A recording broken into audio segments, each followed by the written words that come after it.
Amen. I want to read from Review and Herald, February the 18th, 1890. Review and Herald, February the 18th, 1890.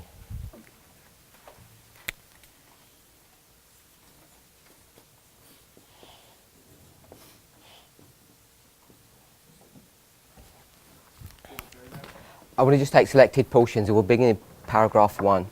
The title of the passage, it's a passage that most of you have already read, I'm sure. We're familiar with it, it's not a new passage. How to meet a controverted point of doctrine.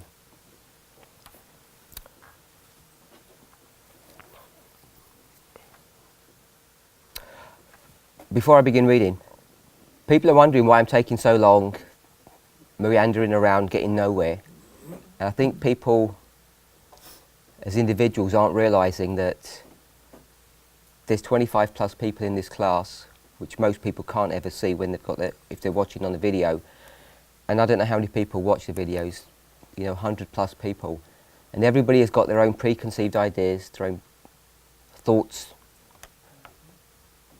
their own prejudices even, preconceived ideas.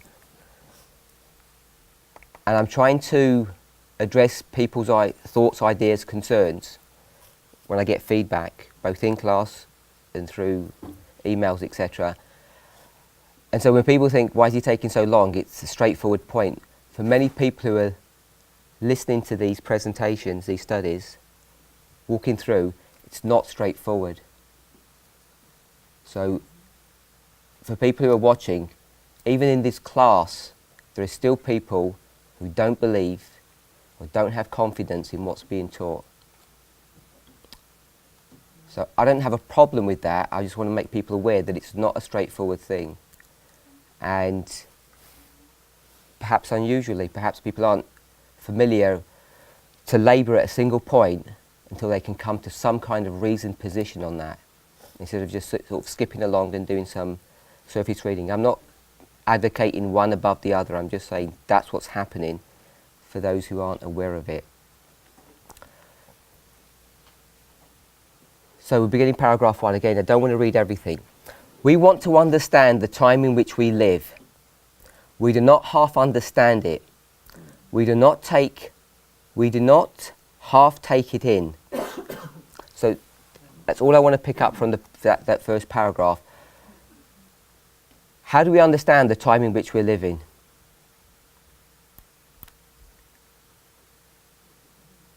What is the time that we're living in? Sorry? The very end. Someone, Sister Kathy, you said something or someone? Last days. The last days? Sealing time of the 144,000. Yeah, I mean, it's very specific. We're living in the time of the end. Daniel 11 verse 40, part B. The time of the end begins in 1989. 1989 is a preparatory work for the sealing to occur. Acts 3:19. We should really be able to pinpoint what it means when we need to understand the time in which we're living, because half of us don't understand it. We don't have that clarity for some reason.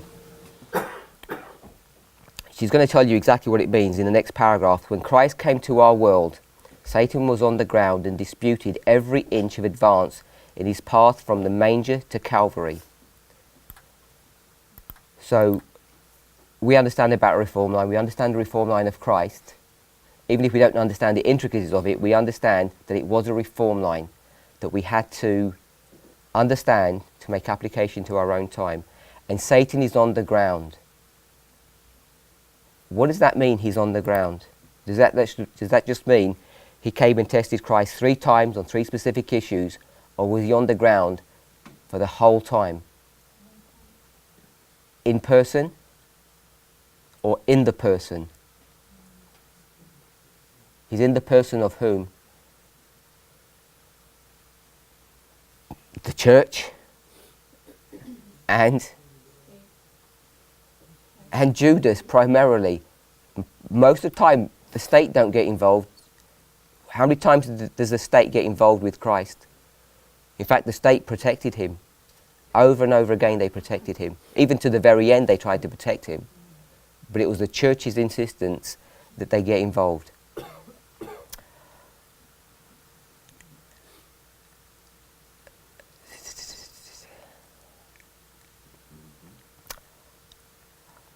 Paragraph 5. Oh, how Christ longed, how his heart burned to open to the priests the greater treasures of the truth. But their minds had been cast in such a mould that it was next to an impossibility to reveal to them the truths relating to his kingdom. These truths are not, these priests obviously are not us. This is the conference structure that she's referring to. The scriptures had not been read aright. The Jews had been looking for the advent of the Messiah, but they had thought he must come in all the glory that will attend his second appearing. Because he did not come with all the majesty of a king, they utterly refused him.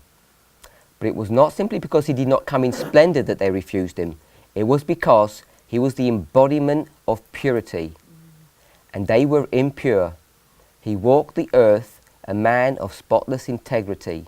Such a character in the midst of it, degradation and evil, was out of harmony with their desires, and he was abused and despised.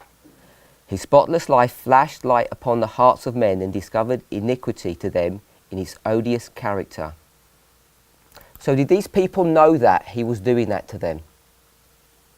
Did they have an awareness that there's a problem between them and him, and what he's doing is he's just condemning them all the time? You say no? Anyone else? Sorry? Because he spoke about conscience, so I believe they did know. Can you speak up, please? Who, me? Oh. No. No, I'm saying I believe that they were, because they have a conscience. So I believe their conscience was disturbed more, the reason why they wanted to get him out of the way. When Jesus was reflecting the perfect character, anyone he came into contact with was being, the contrast was there. They had to recognize it. They utterly refuse him. Midway into the paragraph, we read that. Yeah. And there are two reasons why they utterly refuse him. The first reason is what? So they don't understand prophecy. The second reason is what? Because of his purity, they feel what? Condemned. They can feel condemned in his presence. These are the two reasons. How do they address the first point? The first point that they're going to misread prophecy. How do they deal with that? How does the church deal with it? How do our opponents deal with the theological arguments that we come? They lift up a false counterfeit in opposition to it. Sorry? They put it You put it in the future? Sister They Catherine. usually attack the person that's saying it up on their character. So they make a moral attack at him, Yes. and they're all carrying around their scrolls, opening them up and checking everything. So, how did you express it, Elder Jeff? Counterfeit message. Counterfeit message. Brother Larry. They also say you're unlearned. He hasn't been to the school of the rabbis, and they do it in our time. How do they address the second problem? This man is holy in front of them and he's condemning them in their presence. How do they address that issue? So that's what they're going to do, but how do they resolve the problem? Human beings have to resolve internal conflict so that you can go to bed at night and you can wake up in the morning and you can eat, that you don't just wither and die. You have to be able to internally resolve what you're doing. It's called self-justification. You have to be able to justify what you're doing. So how do they address the second problem? They were Abraham's seed. That we're Abraham's seed. I want to suggest to you, it's throughout the four Gospels, over and over again, they accuse Jesus of something. And this is how they're going to resolve their internal conflict. They accuse him of blasphemy. So here's this man who's claiming to be what? Claiming to be God, or God's angel, or God's messenger, or the Messiah. I'm not even sure if they understood the Messiah to even be God. But whatever role you want to give him, they're saying what? This man is blasphemous. So do you think the subject of blasphemy is a component of end time prophecy? Because when you begin to read those Gospels over and over again, that's what the subject matter is. They're going to either develop a false message, a false gospel, a false concept of what's happening. They're going to turn him into a warrior king. So they're going to do it through all these different mechanisms. But him in his person, they're going to say, to claim to be who you say you are is a blasphemous statement. Both subjects. So how do you think blasphemy is going to operate in our history? You can't live a sinless life. What? You can't live sinlessly. You cannot live a sinless life. Triumphant, church triumphant. Church triumphant. No, I think there are statements uttered like we are the third angel or all that kind of stuff. I think that is like the Just a same. little bit louder. That it's like when there are statements like we are the third angels or we have to judge people or whatever. This is somehow putting us on ourselves on the same level with God. Because everybody says they need to deal with the sin problem. All Adventists understand that. You said, my sister? Church triumphant. Church triumphant. Everybody believes in the church triumphant. What they don't like to hear is that human beings like us can take these supernatural roles. The roles of doing things to people that no human being apparently have a right to do. Not only have a right, but also have no ability to do. Because human beings don't have the ability to do hardly much, do they? Brother Tyler. I was going to say something similar to Johnny. Say it, please. That statements like, we're the third angel, we're the sealing angel, we can identify wheat and tare, there's prophets amongst us, you know, these kind of things become red flags for the structure. Just for the structure. And internally even, we have, I guess we see it more internally right now than ever before. Elder Jeff.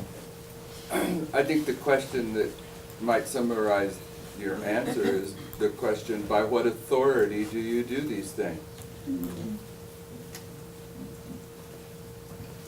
Anyone else? Paragraph 7. In Christ, divinity and humanity were combined. Divinity was not degraded to humanity. Divinity held its place. But humanity, by being united to divinity, withstood the fiercest test of temptation in the wilderness. The prince of this world came to Christ after his long fast, when he was an hungered, and suggested to him to command the stones to become bread. So this concept of humanity and divinity were combined. How do we understand this? Because this is Christ's claim to fame, isn't it? This issue of humanity and divinity. All Adventists understand that 2,000 years on, but at the time they don't. And they identify this concept of divinity and humanity as what? Blasphemy. It's a blasphemous statement to suggest that this is even possible. Elder Jeff.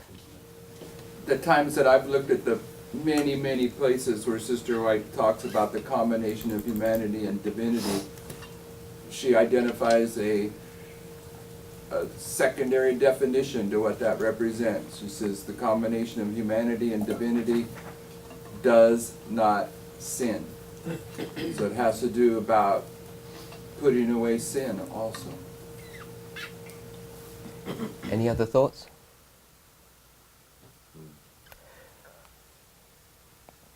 Humanity and divinity combined.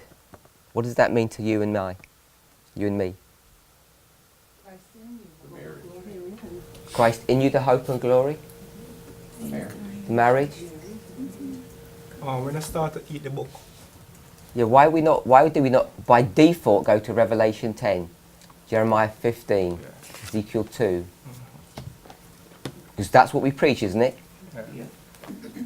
Our default position is that humanity and divinity is the eating of the little book. But maybe we haven't conceptualized what that actually means, that what we've been talking about for years and years is Christ in you, the hope of glory.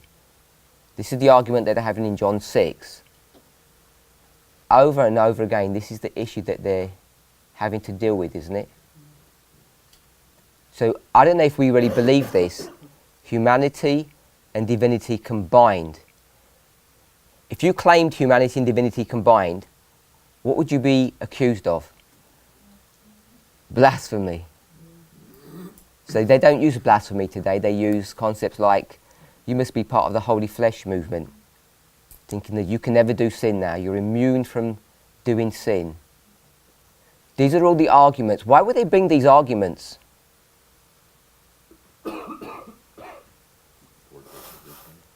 support their position. It's the only reason you're doing it. Otherwise, you'd say, I accept these truths.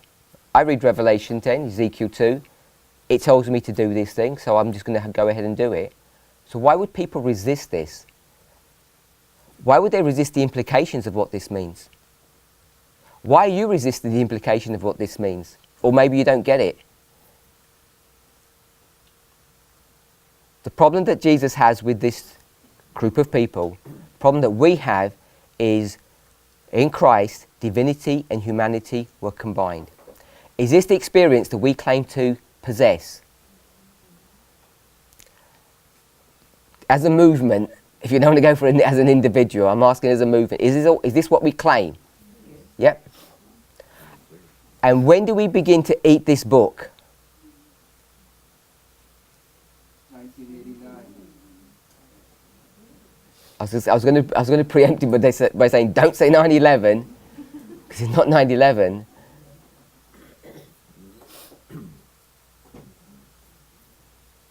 Right from the very beginning, we begin to do that. How do we know?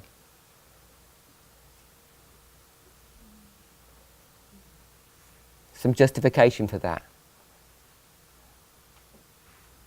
It's just a refresher. We've already done it in class. Sorry? Increase of knowledge. So go with the increase of knowledge. You know, people say this message is so complicated, and then when we break it down and make it simple, people say it's so simple. It can't really lead you to a place where you're going to put away sin. Putting away of sin must be some other story, some other mechanism. But it's been inbuilt into our message. The increase of knowledge. Now, you can graphically represent the increase of knowledge in many different ways. You can do them as waymarks, but you can also do it as a sloping dotted line that you've seen over and over again in the reform line, yes? So when you do it as a dotted line, where does it begin? At the time of the end, 1989. But if you did it as a waymark, a singular line, where would you put it then? 91, 92? And then you go back to Millerite history, and it takes you to 1816, 1818. So you've got 1818. Yes? 1818. I don't think I brought one with me. I should have done it. Could someone bring me a prophecy school note? A booklet or something? Prophecy school booklet notes. I think it should be in there. That will be fine. No, not this one. I think it's the camp meeting notes. I just want to check something that's... Yep, it's here. I got it. I've got it, thanks. So, there's a nice logo on here that I'll do in my inimitably bad graphics. What is this teaching, this graphic?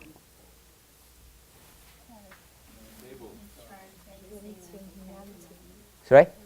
The charts and the Ten The Commandments. charts in the Ten Commandments are The same. Held together by the cross. the same thing. Elder Jeff?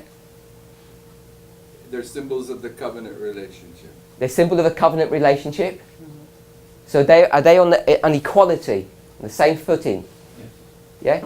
This is the terms and what is a covenant? Briefly, in colloquial language. It's a contract or a deal or an agreement between two parties, and in this context, what's the agreement, the deal? Sorry? Be obedient to them. You To gotta be speak obedient up. to them. You guys gotta speak up. You have to speak up because we're speaking Yeah. forward. You have to. Be in agreement. You have to be in agreement. You didn't say that. You didn't say agreement the first time. You said obedient. Yeah. Agreement means that when you eat the little book, it's going to prevent you from not sinning. So if you follow these rules, if you believe and practice them, what will happen to you? You'll be saved. You'll be his people, yeah? This is the mechanism that you'll be saved by.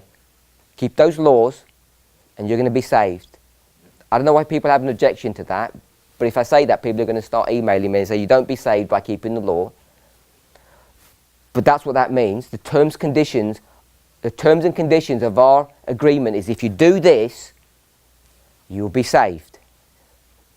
It's that simple, but there are some caveats to that because you've got to keep the law in your heart. We're okay with that? If I said keep the law in your heart, not in your mind, not here, but here, I think most people would agree. So what are we saying about this? Same thing. This is the mechanism of salvation. The problem with this now is what? There's no morality here. It's these charts that we're talking about, isn't it? And now we're saying something totally different. We're not saying, because you can't read on here, don't lie. If you don't lie, put it in your heart, you're going to be saved. So, we're okay with that point. On the thing, we don't do this, on the logo, it doesn't say 46, but I think people already know that. It just has lines like this. What are these two charts represented as? Sorry, what are they? Not represent. What are they? 43 and 55. Okay, so you've got the 43 chart and the 50 chart. So I don't know if you've noticed the logo. I didn't see this. Someone pointed it out to me. It says 8. You know, there's no mistakes, don't we? We always say there's no mistakes. 1840 to 1850. So 1843, 1850. So I don't know if you've noticed that embedded in this logo is 1818. Yeah? 1818 is embedded in this logo, and why would they do that? The person who did that. Why would I think it's a he. The one that formalized those truths. Sorry? Miller's the one that formalized those truths. So Fulfillment of Deuteronomy 18:18. Deuteronomy 18:18. What's the? Are we all familiar with Deuteronomy 18? You have to go to verse 19 as well. What's the thrust, the emphasis of that passage? Sorry? Sending a prophet like You have to unto speak Moses. louder, even for the class. Sending a prophet like unto Moses. Moses is going to come back on the scene. This prophet is going to have all the authority that Moses had. And what happens if you don't listen to him? You die. Your blood, you retain. And you will die if you disobey. And what makes this person a prophet? God's going to tell him to do what?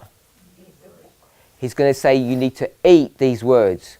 What I put into your mouth, you will regurgitate back to the people, verbatim. So embedded in this logo, if you like the logo, because it's everywhere now, is Deuteronomy 18:18. 18:18 is the year 1818. It's the increase of knowledge. But the increase of knowledge begins at the time of the end. The eating of the little book has to begin back here in 1989. The eating of the little book is the combination of humanity and divinity. Elder Jeff. Not to distract from what you're saying, but I just realized that maybe everyone else already understands it. By what you're saying there, Deuteronomy 18:18 is the promise that the Lord's going to raise up a prophet like unto Moses. And therefore Moses is the prophet that puts in place the two tables of the Ten Commandments. So I mean it's pretty airtight, that connection there. Amen. These tables here, who made them? Sorry? He did not. Who made the tables? It's Moses and God. because it's the combination Of humanity. of humanity and divinity. Moses makes the tables and God writes on them. Isn't that what we teach about these charts? Isn't that what Ellen White tells you about these charts? God's hand was in the writing. She says these pictures, just the graphics were what? Directed by the hand of the Lord. She said they had this heavenly, I don't know how she says it, this heavenly kind of, not texture, but look about them. And then she commands people to do what? To stop the chart making business. So stop making these chart making, because when you make charts, the graphics look ugly. Because they're not divinely inspired. There's a lot in this logo, many things in this logo.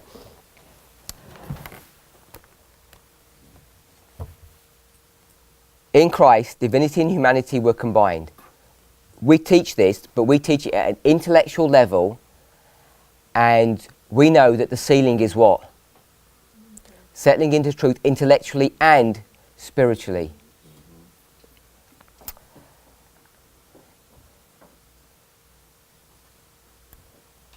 So, next paragraph. Those who would overcome must put to the tax every power of their being. They must agonize on their knees before God for divine power. Christ came to be our example and to make known to us that we may be partakers of the divine nature. How? By having escaped the corruptions that are in the world, through lust. Satan did not gain the victory over Christ. He did not put his foot upon the soul of the Redeemer. He did not touch the head, though he bruised the heel. Christ, by his own example, made it evident that man may stand in integrity. What does the word integrity mean? Let me finish the paragraph. Men may have a power to resist evil, a power that neither earth, nor death, nor hell can master. A power that will place them where they may overcome as Christ overcame. Divinity and humanity may be combined in them. Ellen White has a really neat way of structuring her sentences, her paragraphs. She has, I think, a divine signature the way she puts these things together. She has a leading sentence and a closing sentence, an introduction and a binding off, and in the middle she gives all the details of how it all works. So, I asked, what does the word integrity mean? Wholeness, soundness. What does the word soundness mean? If it's sound. Strong, solid. Might I suggest that soundness means there are no rotten parts? Now you can see a fabric from a distance and it looks good. The closer you get, what do you begin to notice? The flaws. You begin to notice the flaws. And integrity means that it doesn't have any flaws. Someone said something, I didn't let everybody finish their point. Anybody got any comments to make? Because people threw comments out.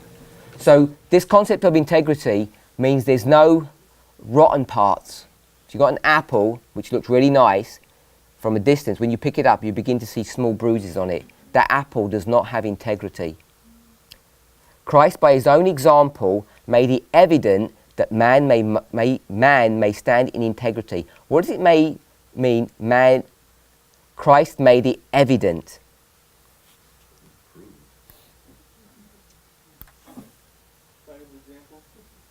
By his example, he made it evident. Sorry? Someone said something. Through his sinless life. Through his sinless life, He made what evident? That you can live a life without sin.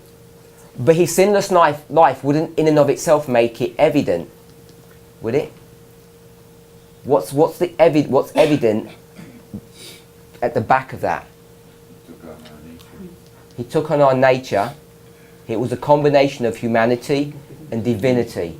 So that combination is what makes it evident. And what do people do with Jesus' nature? What do they lift up? They lift up his divinity. And what do we keep on doing to our nature? We keep on lifting up our humanity. So the whole problem, the way it's being approached, is different. And so when we get people, I'm going to say maybe like me, who start approaching this and saying, maybe we should start getting a balance in our thinking.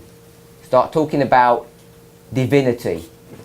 If I said, okay, we're going to have a class talking about divinity, eating a little book, August 11th, 1840, the role of radical Islam, we wouldn't have any disagreements in this class.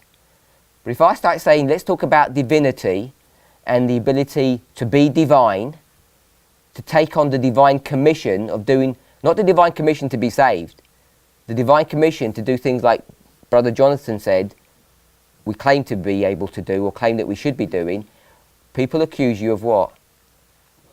Blasphemy. And it's prevalent in our movement.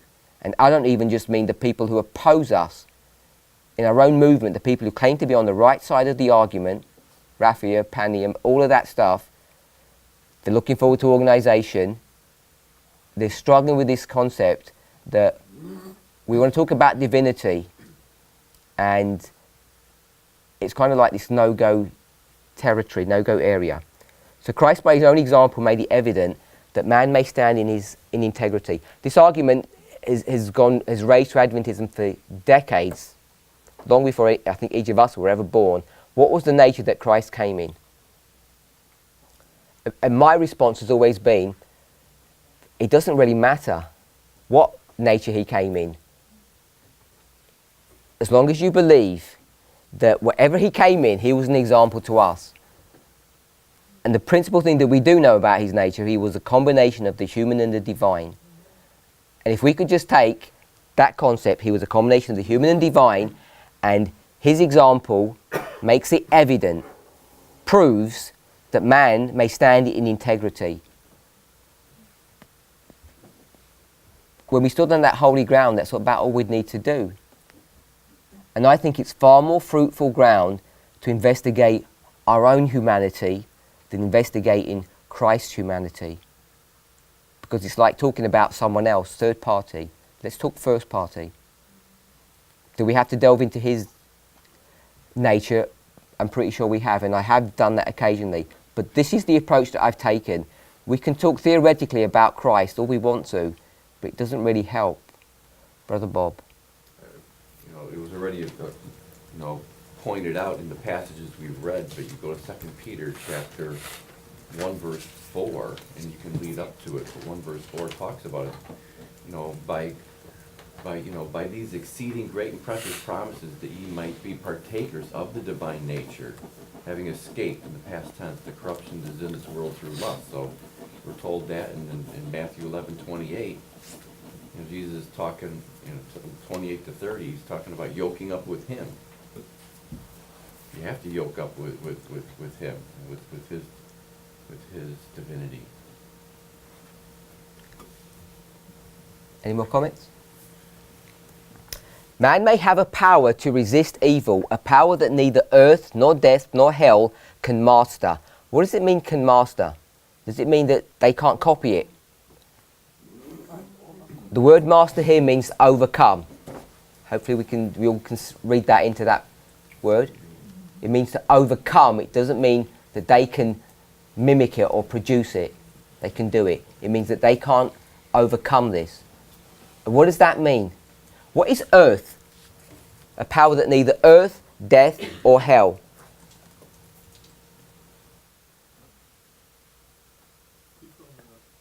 Is this all literal? No. Can't be literal. Why can't it be literal? Because the earth of itself as we know it, the earth can't do anything. I can't hear any. I will flip round when we speak. Say it again. Because the earth itself as we know it can't do anything. The Earth, the planet, doesn't do anything. Is there such a thing as a hell? There's no such thing as a hell. So, you know whatever she's talking about is figurative language. So what does it mean? A power that neither earth, nor hell, nor death can master, can overcome, can resist, can stop.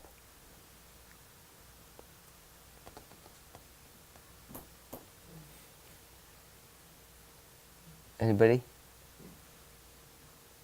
It's poetic language, so you can give a poetic answer, which means no one can say that you're wrong.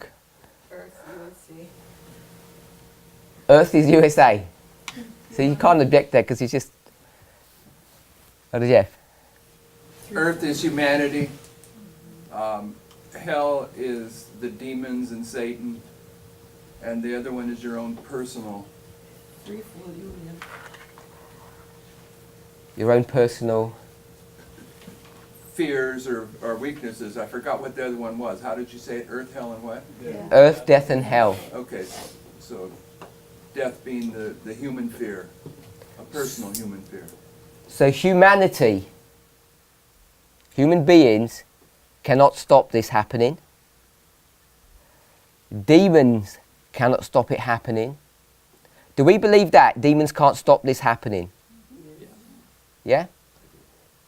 So I've heard plenty of people in this message say, can't wait to get to heaven because Satan won't be there to tempt us. And if there's no temptation, there'll be no sin, there'll be no problems. So if you, I don't know if you think that, if you were to say that statement or you heard someone, what are they saying? You've got to put your hands up. Satan forces you to sin. Yeah, so the powers of demons can stop this happening. They can stop you resisting evil. They can stop you overcoming. They have that ability.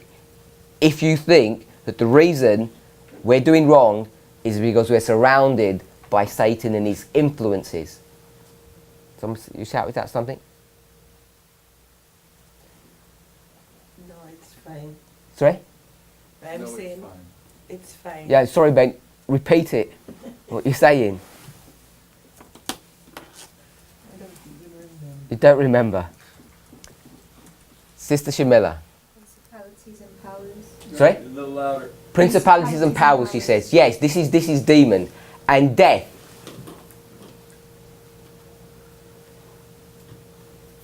We're saying that is what? Yourself. Your own weaknesses, your own frailty. Even that's not going to stop you doing it. I don't know if you'll assent to these truths. Do we really believe these things?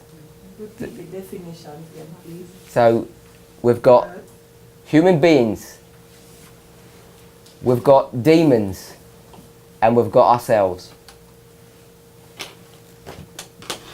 Brother Tyler. I think what you said before is right, that it kind of doesn't matter what you say any of these things are, because the point is that she's trying to make is that nothing, no matter how you want to describe those three things, can affect that or can hinder that process, no matter what it is, however you want to describe those three things. Men have a power to resist evil, a power that no one can stop them from experiencing or having. Brother Jonathan. I have a question. What does this little word "man may have a power" mean? Because she repeats that Choice. further down. She says, "A power that will place them where they may overcome." Are you asking what the word may means, or? I know what the word "may" means, but in that concept, it sounds to me like that. So you have an idea. You tell us what you think. I don't really have an idea, but it sounds to me like the power is there. Yes. But we just don't know it, that the power is there, or we don't know how to, so to speak, activate that power or to use that power. That somehow sounds to me like that. We spoke about the conscience in the last class, and What damages conscience? Or why doesn't conscience work properly? Bad information, and the other one is the more obvious one, because the bad information, I'm glad we remember the bad information, because that's the one people don't fully understand about conscience. It's the other one that is you know what's right, and what? You don't do it. And people say, when you know what's right and you don't do it, your conscience says, that's bad. And it happens again, and its voice becomes quieter and quieter to the place where maybe it might not even speak. That's how most people conceptualize what searing consciences is. So it's not just having bad information, it's not believing the information that's in front of you. And we all have this idea that if you don't live in the light that you presently have, what will happen? You won't get any more light. So you can't live in a situation where you've got truth in front of you and you can just, without impunity, ignore it and say, I don't like it being delivered in this way. I wait for the next bus to come along. So, is that what you're suggesting, Brother Jonathan? Men may, which means it's available. So, this power is available. But there's two problems. One of them is, you don't know it's available because no one's ever told you. And the other problem is what? Brother Jonathan, what's the other problem? How to use it? How to use it?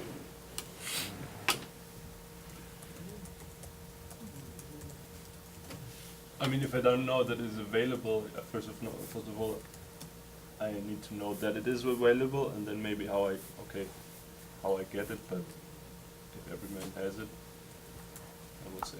I'm suggesting the first one is you don't even know that it's hanging there waiting for you to pick up.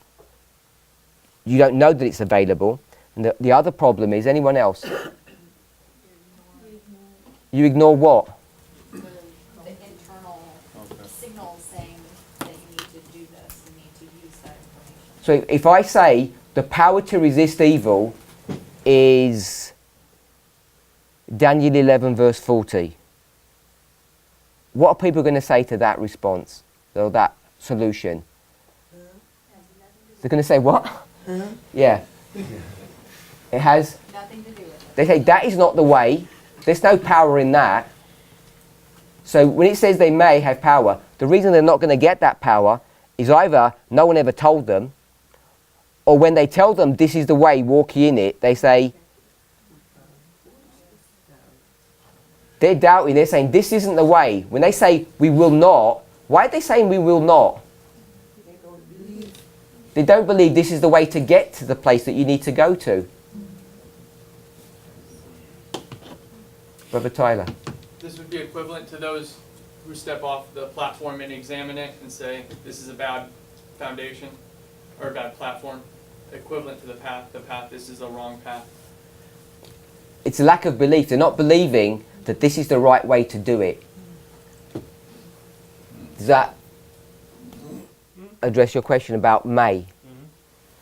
So, if you had the correct information, do we have the correct information, by the way? Yeah? So we believe we've got the correct information. So, how comes we aren't experiencing this then if we've got the correct information? Sister? People don't want to change. They like where they're at. True. So we don't want to change, and we like where we're at. Well, I'm assuming that that is one of the reasons, because they have the evidence that it's available, they have the means and the ways to get to it, and they still choose not to. Brother Bob, anyone? Brother Bob.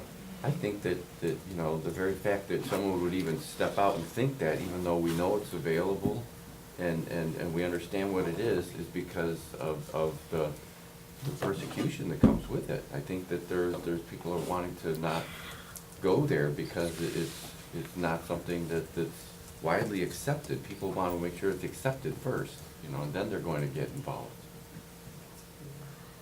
I'm talking about us when I'm saying this, because we all say we have the truth, so we know it's in this book, wherever book we know what the truth is, and it says men may have a power to resist evil. So whatever it is, I'm saying this power is the thing that you need to resist evil, and I've changed the word power to what?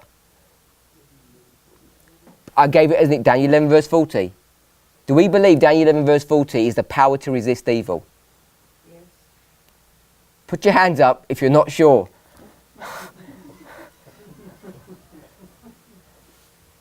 So some people are not sure, some people are not saying yes. I'm saying we don't really believe our message. It's all an intellectual exercise. No, it's not that we don't believe our message.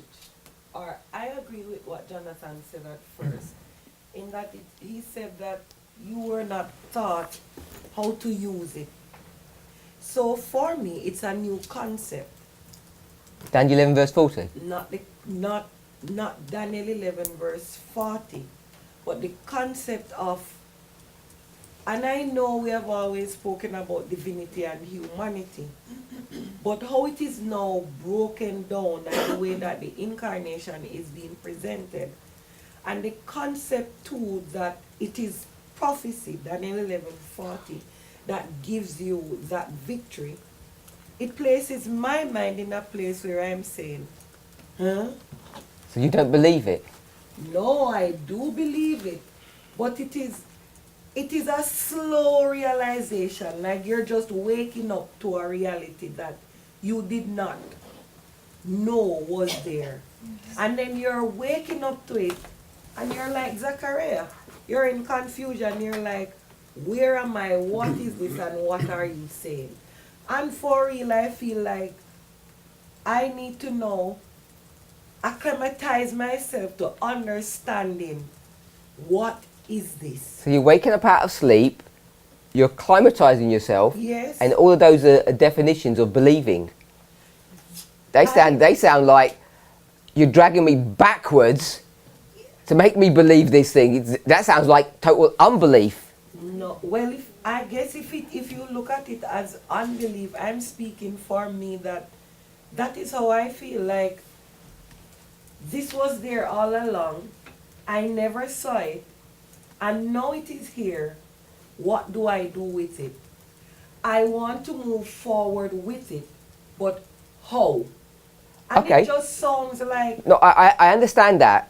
So what I'm saying is, you knew the truth. You knew Daniel 11 verse 40. That's just a symbol of this whole problem. And you never ever believed that has power to save you, to transform you. Because now you've woken up and someone says, by the way, didn't you know that is the solution to all your problem? You saying, no, I didn't know that. And now you're going to say, okay, sounds reasonable, I believe it. And other people are saying, that sounds crazy. Yeah. Don't believe that. And I'm saying, the people who are having these discussions are not people outside of this movement. The people in this room. People on the right side of the argument, not the omega. Because we already know, we don't even have to discuss any of this. They don't believe us on Raphia. You know, our arguments are different. This is not an issue about the church. The church don't believe us on 9/11. There are many things we could argue about that. This is an internal argument that now we're being challenged. Do we actually believe that the everlasting gospel is a 3-step prophetic test? This is what I'm asking. Do we believe that this power is the truth that we've been teaching or understanding for a long while? Brother Nathan, Sister Kathy. I was just going to mention that Nicodemus, believed that the Lord was sent of God, and he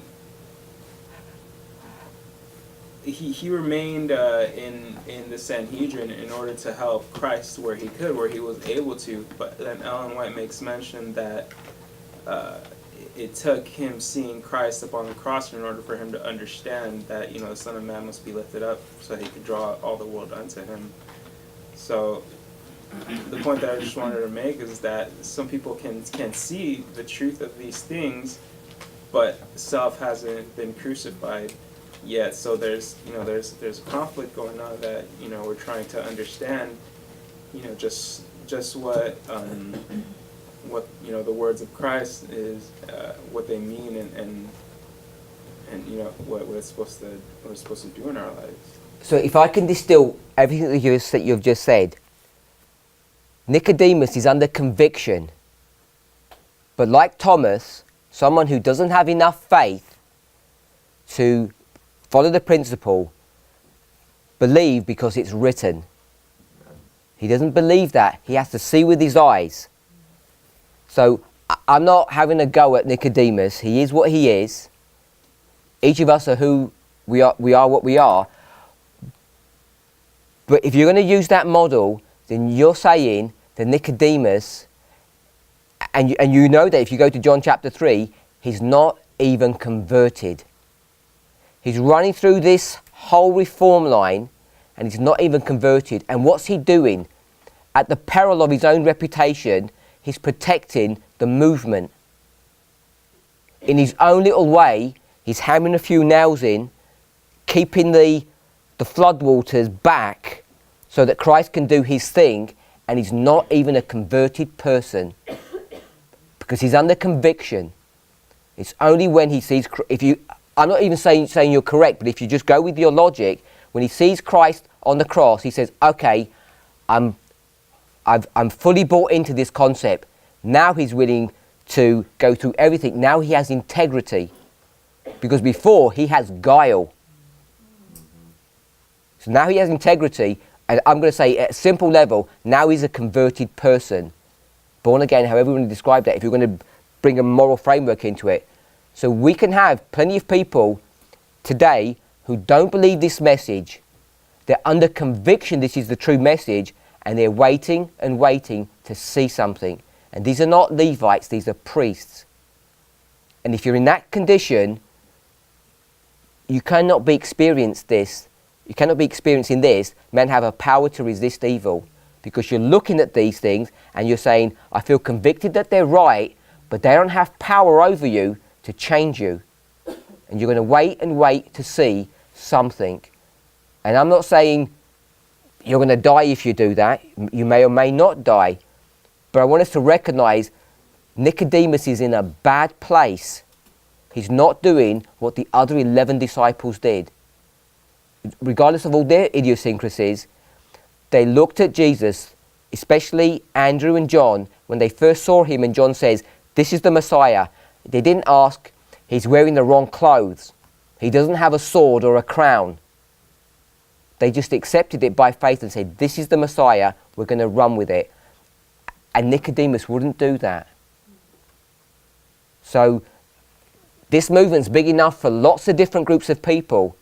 And you have to decide, if you want to be a Nicodemus, that you stay convicted for a long time and jump in at the last moment, because it's risky to do that. Yeah. It's a real risk.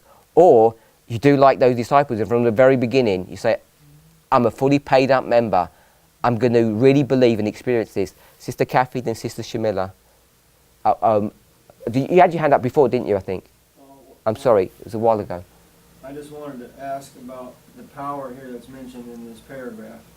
Because one power has to do with every power of our being, and then the other power is divine power.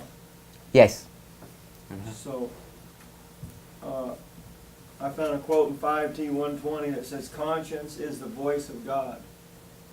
And by rejecting that voice or that spirit, then we no longer have a power. Sister Kathy. I don't even remember. I'm sorry. What all of you had said, but all I thought of was that it's a cop-out. What did you say? She said, I've been around in this movement for a long time. No one ever told me that Daniel 11 verse 40 was the power, and I'm waking up out of sleep, and I'm getting there. I'm believing it. And you're saying, I think that's what you, and you're saying that's a cop-out. I think it's a cop-out. What is that? What does it mean? What's a cop-out? Well, just the. No, the definition. He doesn't know what definition means. Cop out. Oh, just an expression. You're avoiding the subject, you're hiding from it. Excuse. Okay. Hiding. You're making excuses. There you go.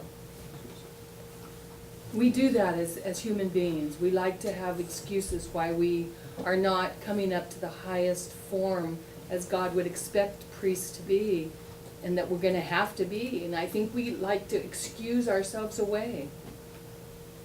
Is that what you're experiencing? No. What are you saying?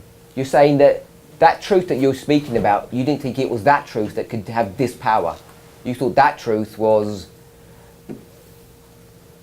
about the events that are happening outside in the world, existential things outside. But no one ever told you that those things actually change you internally. And you're waking up to that. Someone else had their hands up. Sister Shamila. I think most, excuse me, most of us may know this quote, Testimonies for the Church, Volume 1, 261. I was shown God's people waiting for some change to take place, a compelling power to take hold of them, but they will be disappointed, for they are wrong. They must act, they must take hold of the work themselves, and earnestly cry to God for a true knowledge of themselves. The scenes which are passing before us are of sufficient magnitude to cause us to arouse and urge the truth home to the hearts of all who will listen. The harvest of the earth is nearly ripe. So I think we haven't taken Just hold give us the of reference, sorry, 5? 1T. Oh, 1T. Excuse me, 1T261. Tell us what this is saying. My understanding is that, like you're saying, I believe you're correctly saying it, that we're waiting for some change, a great change to take place over us, but we haven't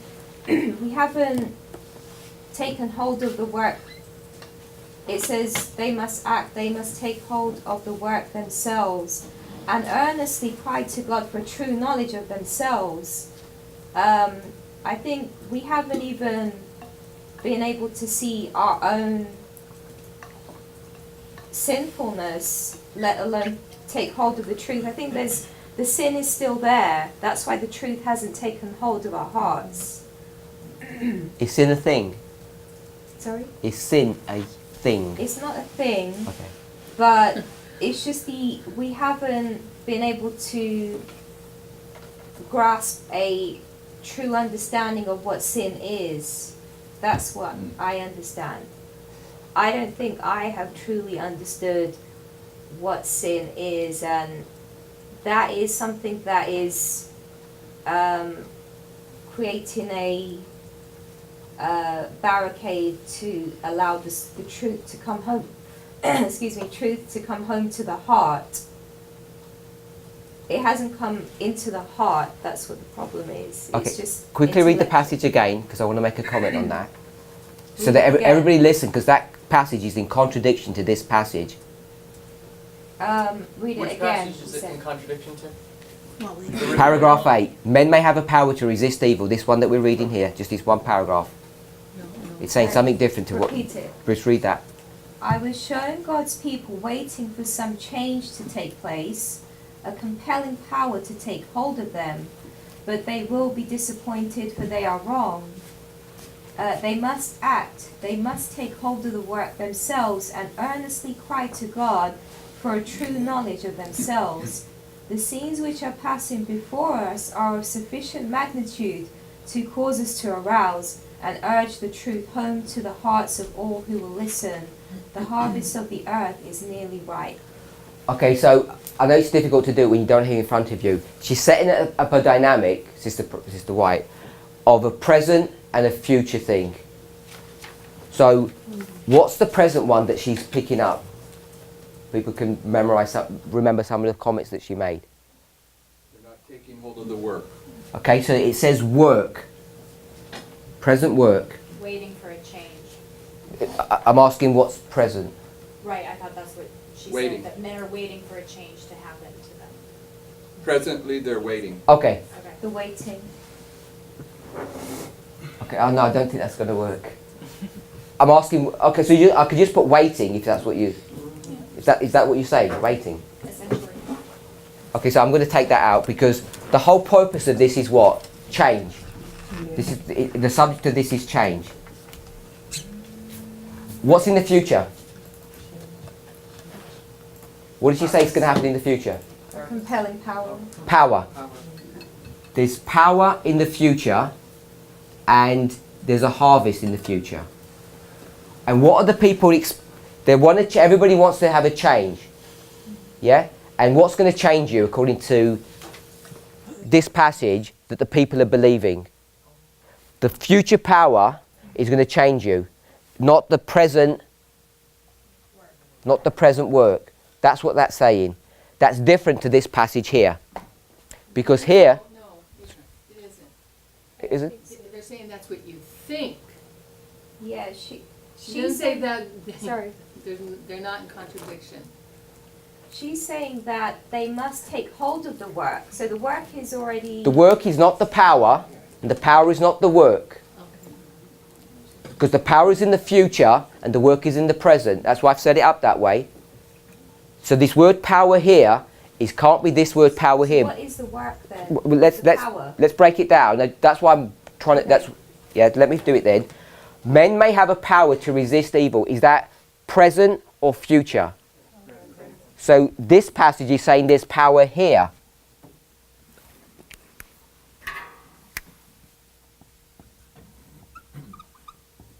We agree with that. So that's why I'm saying there's a contradiction. So you'd have to go back and check all the context of that, and I haven't checked the context, but I'm pretty sure I know what it is. What is this power that she's referring to here, that's coming in the future? Latter rain. I think, if you didn't work it out, once she's told it, I think most people would agree with that. So this is one of her classic statements. She says, don't wait for the latter rain to straighten your character out, because it needs to happen in the present. So this work would be what? This would be the former rain. So you need to overcome evil or have this experience with this present work and not this one. That's what this argument is. But in this passage, when it talks about they may have a power, if we were going to combine these two together, what would the power be? It'd be the present day work. And without getting into the intricacies of whether we are in the latter or the former rain, what is the present day work for us? Daniel 11 verse 40 to 45, isn't it? So I just picked up one verse, verse 40, because it's the most important one, I would suggest. So Daniel 11 verse 40 is the present work. We're supposed to believe it, accept it, teach it, and that is what gives power to do what? Change. To change you. It's this power, not this one. So I think if you get this passage and that passage, you've got an integrated proof text to show that a prophetic gospel is what gives you power to overcome. And the subheading for that was delay is fatal. So waiting for that would be, waiting for that future power would be fatal. I mean, the character needs to be developed in the present. I'm going to take latter rain out because that's the context he's using it in. Yeah. But the context that we use it in is what? What do we frame this as? We take latter rain out. What do we call this time period? The binding off. Wait for the binding off to sort out the problem. And who believes that here? Everyone's going to say no. We're going to say that's not our theology, that's their theology. But Sister Olivine's saying she's waking up to the reality that Daniel 11 can actually change you here. So if we hadn't had this class, she would have not woken up, and what would she have been believing? The binding off that's going to straighten her out. And if you believe that, what theology are you into? You're into the Omega theology. The Omega theology, when this argument first arose, one of their arguments was this. do you believe like couple of people over in Europe are the Omega against this monolithic institution, the movement, in comparison? That was their argument. And if you look at it, you say, well, it's crazy. You know, we've got all the power, we've got all the money, we've got all the numbers, and a few people over there without any infrastructure or anything. You think they're going to come and topple us? Because that's what the Omega is going to do. I'm not saying it's going to succeed, but that's its purpose. And that was their argument. And it's a fallacious argument. Why is it fallacious? Because where is the Omega, Brother Tyler? Here it's apparently many of us buy into it already, even though we say we're not in the Omega of the people who already have left. This is there may be more Omega than there actually are not righteous, but on the correct side of the issue. If you want to say it that way. What people haven't realised, that they think the Omega is a couple of people over there. It's not. The Omega is this belief system that Ellen White tackles over and over again, that you don't want to do a present work, you want to shift it to the future. However you're going to develop your theology, whether it's deliberate or accident that you're doing that, you always come to the same place.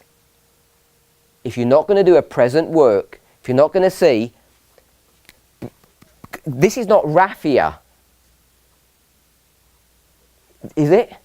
This is Daniel 11, 40 to 45 here. Raffia is over here.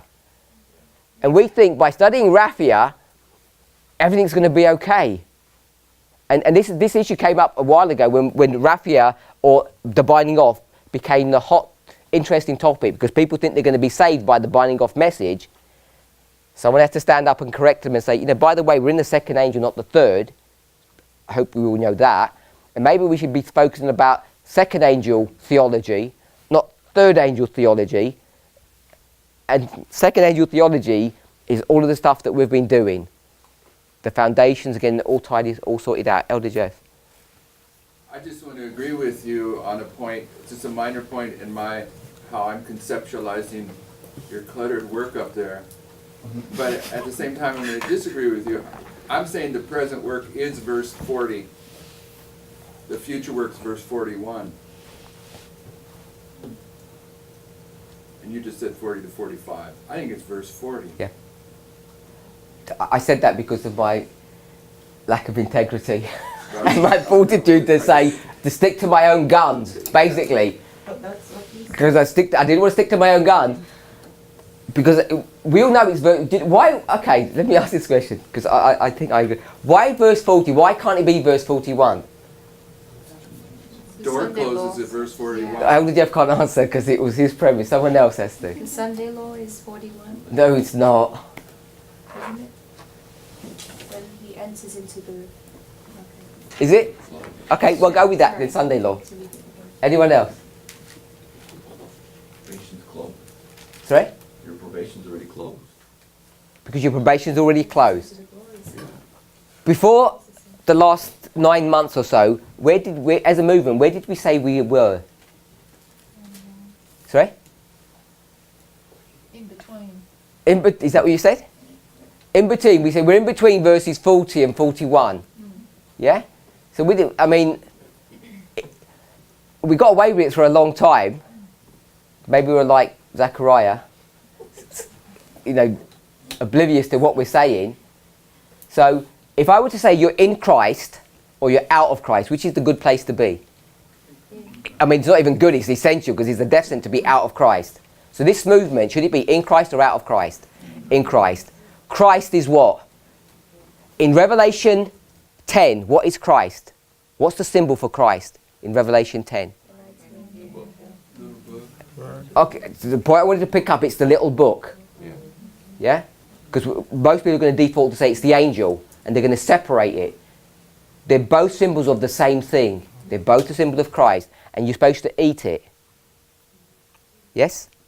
So, if you're eating Christ, you must be in Christ. And Christ is a book, and the book is words, and words are sentences, and sentences are verses. So you have to be in a verse. You can't be between verses, because you're in a crack somewhere. Yeah? So if you're between 40 and 45, 40 and 41, I'm suggesting you're out of Christ. And this movement could never have been out of Christ. It had to be in Christ. So we're in verse 40. So we've tidied that up. And so when do we get to verse 41? Sorry? Before you do, Ezekiel 13 lays out why 40 is the work, because it deals directly with prophecy. And it also calls in God laying waste through wind, the wall built with untempered mortar, which is essentially prophesying of a person's own devising rather than those that actually see. But the problem with that response is it's all prophecy. It's prophecy here, prophecy here, it's prophecy everywhere. 41, which is the future work, is prophecy. 42, it's all prophecy. We understand that, but it's specific components of that prophetic message. Specific components about verse 40. I'm not going to labour that point anymore. Why do you say that we don't believe this message? Or why are you asking that question? That do we really believe Daniel 11:40 is able to has that power To do what? to overcome sin? Because speaking to people, they don't believe it. And if they did believe it, why they're not experiencing it? So if you believe something, you put it into practice. So why are we not putting it into practice? That was a question for you, Sister Chamilla. If you believe it, why are you not putting it into practice?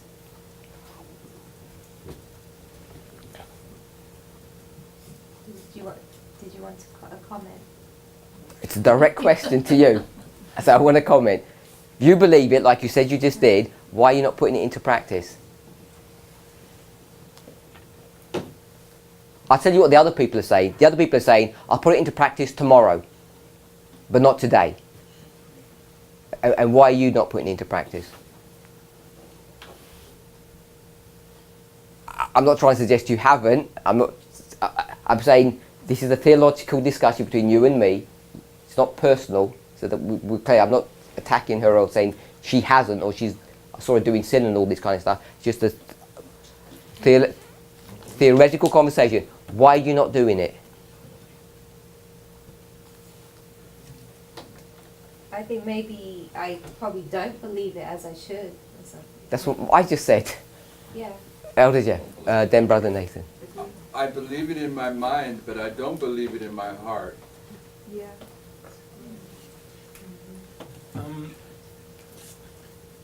So when Christ sent out the disciples to preach, they were preaching the kingdom of heaven is at hand, yet they were looking for Christ to establish his kingdom in the future.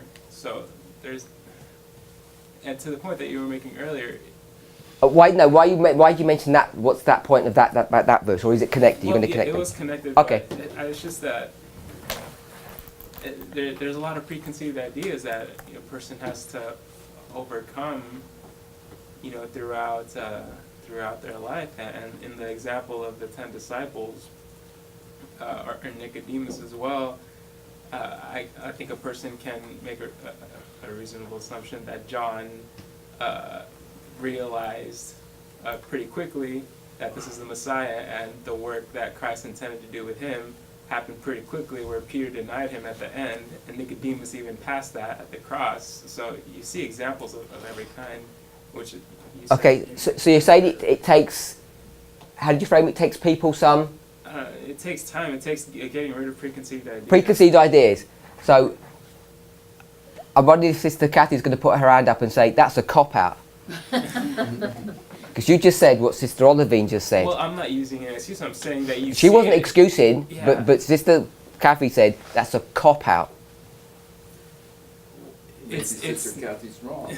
Maybe she's wrong. I've been wrong before. Yeah, I'm not saying she's right. I'm just saying, but the only reason I mentioned that is because it's the same.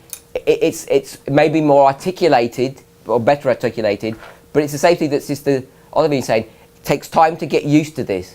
Well, settling into the truth. Not exactly that. That's why I made the point about John, that he realized it early on, so that it can happen. So John is an example where Nicodemus is on the other end of the scale. So it's just making the point that I don't know really, but that it's different for each individual. And you made the mention before that some people have 5 talents, others, have 1. So you see it in different ways. Brother Johnson. I don't want to make that an excuse, but I think that's a practical example to understand what it means to be a part of the 4th generation of Adventism. Because What is? What? Explain what you're saying. I'm saying like you said that's an excuse what he's saying, or what Olivine is saying is that Sister Kathy said, "Don't blame me. I didn't say it's a cop out." I'm I just reiterated your words. I'm just saying I think that's a practical example, or I experience it to understand what it means to be a part of the 4th generation, that we are so degenerated prophetically and morally that we actually do not know anymore how to practice that what I obviously believe, bring into practice what I believe. Understand my point? And in a person's life, let's speak morally, when would that happen? Did you get the life in order with the theology? When does that disconnect become connected? Conversion. Sorry? Conversion. Conversion. For me, or conviction. It's before baptism. So it's before baptism. So by the time you get to baptism, the theology and the experience are connected. It should be, yeah. Yeah? But we're in a place, in our reform line, baptism was like a long time ago. Either you think about the movement, you think about an individual. So maybe Sister Kathy's right, it's like all a cop-out. Maybe it's wrong, I don't know. But all I'm saying is, because I don't want to, this is not personal with anybody. I'm not trying to pick out or single out people. But we're actually not following our own reform line in our own experience. There is a disconnect, and the reform line says there shouldn't be a disconnect. And I said, don't even think about reform line, just go morally, and morally, the disconnect gets sorted out by baptism. You cannot be baptizing people who have got a theology that they're not practicing or living, because you're not allowed to baptize them, are you? That's what you've just said, isn't it? I think. Yeah, that's the end of the game, so to speak. Yeah, you can't baptize people who don't practice what they preach. For me, it's important to understand. Okay, where's the problem? Like you said, why don't we believe Daniel 11:40 gives us the power to overcome sin, so to speak? Bring another point. And I'm just saying that's a practical example to understand what it means to be a part of the 4th generation of Adventism. So I don't want to blame the church because there's someone in the same condition, but we always think or say how we're in the 4th generation of Adventism, but I think that's a practical example that we say something, but we don't believe it on the other side. Anyone else? What do you do in the meantime? While your preconceived ideas are getting battered down, you've been confronted with all these problems, you're waking up out of sleep, what are you supposed to do in the meantime? Sister Shamila? I wasn't going to answer that. Let's answer that one first. Brother Tyler, what are you supposed to do in the meantime? Define meantime. At the same time. What are you supposed to do at the same time while you're waking up out of sleep and you're getting your preconceived ideas all sorted out? Someone's teaching you that Daniel 11 is the salvational message. What are you supposed to do in the meantime? At the same time, Brother Tyler? You would just it's a hard example because you should just, once you are convicted about it, you should just do it. In theory, that's the theory. do whatever the truth is. You know, if the truth says don't sin, then you don't sin. If it says believe this, then you believe that. Oh, but you can't, because you're waking up out of sleep. You've got preconceived ideas to sort out. I'm suggesting, maybe my question is not a good one, while you're sorting yourself out, the sorting of yourself out is what angel? First and second angel. You're supposed to be doing a work. You're supposed to do this work, which is the work of the third angel. We've got a habit, which we got from Adventism, is that you're not supposed to do anything until you have your life in order. And this thing is pushed and driven into us, that don't tell someone to do something that you're not prepared to do yourself. Is that a good position to take? If you're not prepared to do it, don't tell someone else to do it. Is that what our reform line even teaches us? No. It doesn't. But the church says, practice what you preach and then go and share it. And we're not supposed to be doing that. There's a feedback loop that when you share this message, it has an impact upon you. But regardless of that, it's two separate things. And you can't wait to get your life in order before you're going to start preaching. Does everybody agree with that? Sister Kathy, I think you had your hand up. Anyone else? They agree or disagree with that concept? Because it's a really important thing that people come and bring to the forefront over and over again, and I think we buy into that too readily. If I'm understanding it, then we need to be applying Acts 3:19 in our lives at that time and before. Yep. How many people built the ark? We don't know, but it's a lot of people. Did you think people got paid to do that job? Or they're all voluntary labourers? We don't know.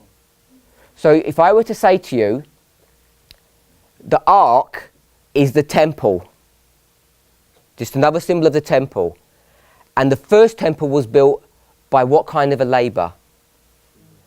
All voluntary labour. The second temple was built, they were paid, and they were paid high wages. Which temple was more perfect?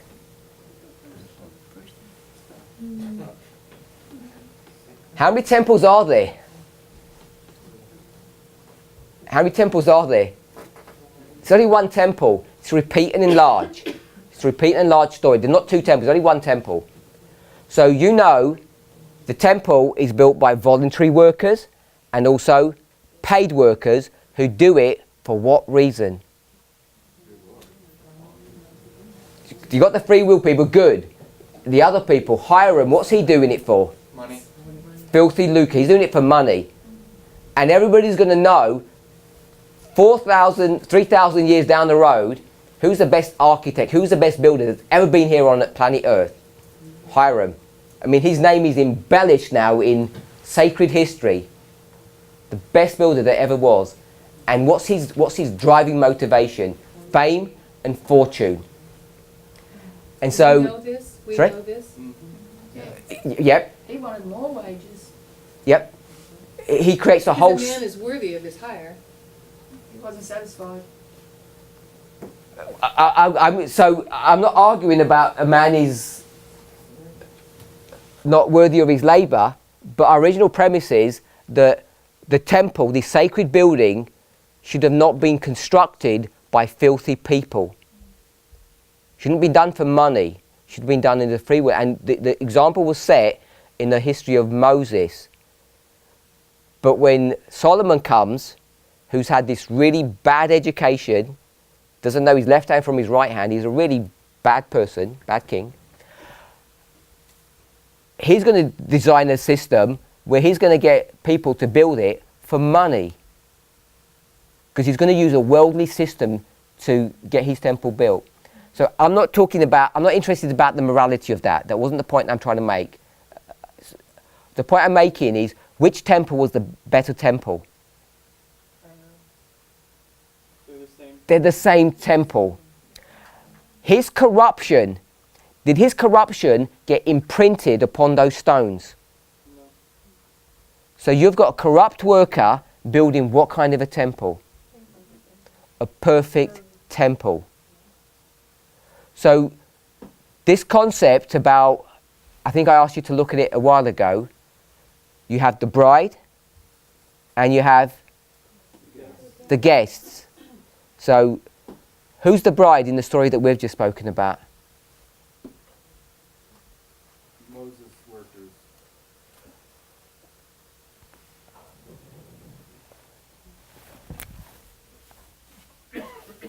I'm suggesting, there it is, the second angel is experience, the third is the works. I'm just going to take that off. I'm suggesting this, that the ark equals the temple equals the movement. And the movement is the church, triumphant. So there are people who are constructing this thing, and some of them are good, and some of them are bad. The church triumphant is going to be constructed through the work of organisation. So, coming back to the story of Noah, I think we have license to say that there were people who built that ark and they were paid to do it, so they're doing it all for the wrong reason. I don't know how rich Noah was, but he had the ability to finance that project. Sorry? People brought in gifts and stuff. They must have brought in free will offerings, they must have done all of that. But these people are building the perfect ark, and these people are doing it all for the wrong reason. There's filthy lucre going on, and they don't believe. You know, there must be some kind of superficial belief for them to even do it, the voluntary workers. Why are they there? Why are they sacrificing time, energy and effort? They must have some kind of belief that Noah sounds convicted, so I'm going to go with it. So the driving motivation is fear. So they have this truth locked in and embedded in their mind, but by and by they're going to falter and wave and come off because they really don't believe it in the heart.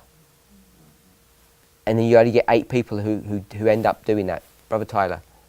So what you're saying to the original thought of what do you do in the meantime? Maybe this sounds crude, but you're saying just be a filthy Hiram and work. That's kind of what I just heard you say. Yep. It doesn't matter that you don't fully understand it or you're coming out of preconceived understandings. You might be a good worker or a bad worker. Just do your work. Yep. And if your name is Noah and someone says, I'll come and work for you, and you know he's doing it for the wrong reasons, what do? You pay him and say work on one condition, that when he does his work it has to be someone Held accountable. it has to be a perfect work. So he has to be committed to building the project. Soon as he doesn't, if he goes to work and he's stealing nails, you're going to get rid of him. But as long as he's doing his work, it doesn't matter about his motivation. Because everybody's welcome as long as you're there to build the project. To me, this whether you're in a leadership position like Noah, or whether you're one of the workers, it gives you liberty. You can now relax and say, as long as you follow the rules, everyone's welcome to participate. Some people do it for free, and some people do it for money. It doesn't matter what your motivation is. Everybody who built that ark should have got on the ark. We obviously know that. But it doesn't matter if they don't. All those people, did Noah waste his money? The Lord's money, tithe, whatever the hell, we got his money. Was he wasting his money telling these bad people to build? Not built. Because without their help, it wouldn't have got constructed. When you start thinking about the implications of that, as it was in the days of Noah, so shall it be at the end of the world. There's so many things we misunderstand about that story.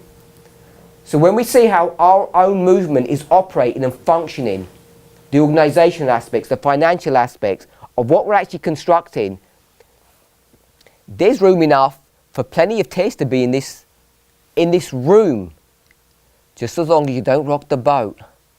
Because as soon as you're found stealing nails, you're going to be fired.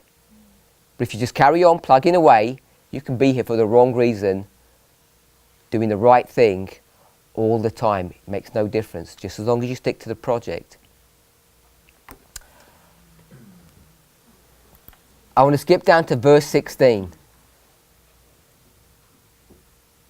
No, verse 15. Oh, no I don't. We're way past time. I'm sorry, I lost track of time. Let's close with prayer. On a positive note about Noah and his wisdom and foresight.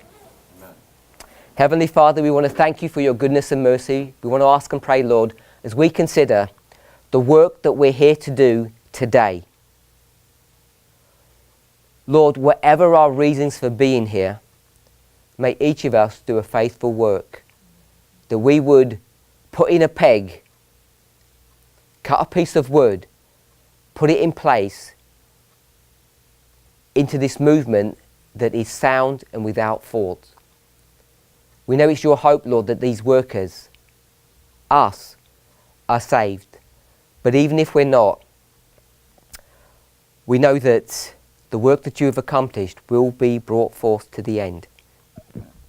Father, be with us and bless us with these thoughts and ideas in Jesus' name.